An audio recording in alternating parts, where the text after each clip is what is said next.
senator Yuusuf Geelowgaas oo loo garan og yahay Dhage Geelle ayaa iska casilay kursiga aqalka sare ee dib loogu doortay 12kii bishii Agoosto ee sanadkan. Dhage oo 4 sano la soo dhaafay ahaa xubin ka mid ah aqalka sare ee baarlamaanka Soomaaliya ayaa mar kale kursigaasi dib u hantay bishii 8aad ee sanadkan wuxuuna ku jiray xubnihii ugu horreeyay aqalka sare ee sanadkan laga soo doortay Galmudug. warqad uu Dhage u diray hogaamiyaha Galmudug Axmed Cabdi Kaariye Qorqor uuna wargelin ku siiyay guddoonka baarlamaanka iyo xildhibaanada maamulka Galmudug ayuu Dhage ku sheegay inuu rabo inuu xurmeeyo mas'uuliyadda saaran habka wax qaybinta ee madaxda maamulka Galmudug iyo siyaasadda gudaha ee reerka uu ka wada dhaxeeyo kursigan aqalka sare. warqadda uu Dhage isku casilay ayaa u qorneed sidan: mudan ayaal iyo marwooyin dhammaan madaxda sharafta leh, anigoo ah senator Yuusuf Geelowgaas oo maamulka Galmudug ku metelay golaha aqalka sare ee baarlamaanka 10aad uguna adeegay dadka iyo deegaanka si mas'uuliyad iyo macno leh. waxaad mar labaad 12kii bishii Agoosto ii doorateen inaan 4 sano oo cusub idinku metelo aqalka sare ee baarlamaanka federaalka ah. waxaan idinkaga mahad celinayaa doorashadiina iyo kalsoonida aad siiseen.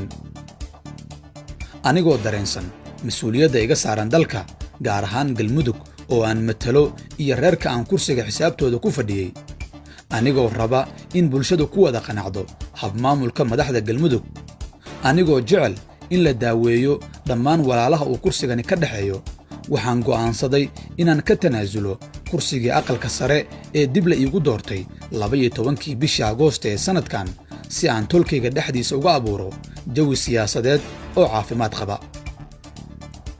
madaxweyne Axmed Cabdi Kaariye, guddoonka baarlamaanka Galmudug iyo dhammaan xildhibaanada, waxaan idinka rajaynayaa inaad aqbali doontaan iscasilaadayda iyo inaad dib ugu laaban doontaan reerkii kursigan xisaabta u lahaa si loo helo xubintii buuxin lahayd booskan. guud ahaan saaxiibadayda aqalka sare, kuwii hore iyo kuwa cusubba, waxaan u rajaynayaa inuu Allah u fududeeyo hawsha culus ee hortaala. sidaas ayay u qorneed warqadda uu isku casilay senator Yuusuf Geelowgaas oo 15kii bishan loo gudbiyey hogaamiyaha Galmudug. haddaba maxay tahay sababta uu isku casilay Dhage? kursiga uu Dhage Geelle ka tegay waxaa laga leeyahay degmada Ceelbuur ee gobolka Galgaduud. reerka kursigan ku qoran waxay labada aqal ee baarlamaanka Soomaaliya ku leeyihiin 5 kursi, balse 4 sano la soo dhaafay jufada hoose ugaas Dhage waxay haysteen 2 kursi, mid golaha shacabka ah iyo mid aqalka sare ah. waxaa jirtay dood guud oo beeshaasi dhex taallay oo sheegaysay inaanay hal jufo wada qaadan mar kale 2 kursi, maadaama ay jiraan jufooyin kale oo isla beeshaas ah oo aan kuraas haysan. Dhage wuxuu mar kale sanadkan qaatay kursigii aqalka sare isagoo aaminsanaa inuu reerkiisa hoose ku qancin karo inay ka tagaan kursiga golaha shacabka, balse waa ku adkaatay oo reerkii waa diideen inay fasaxaan kursiga golaha shacabka markii dhowr kulan la qaatay.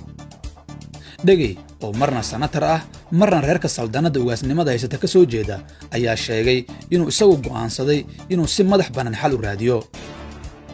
xalka ayuu sheegay inuu u arkay inuu isagu iska casilo kursigii uu dhawaan ku guulaystay ee aqalka sare si loo helo daawo siyaasadeed oo reerkaasi dhexdiisa ah, wuxuuna sheegay inuu u tartami doono kursiga golaha shacabka ee tirsigiisu yahay Hob 26 oo ay 4 sano la soo dhaafay ku fadhisay Ikraan Aadan Absuge.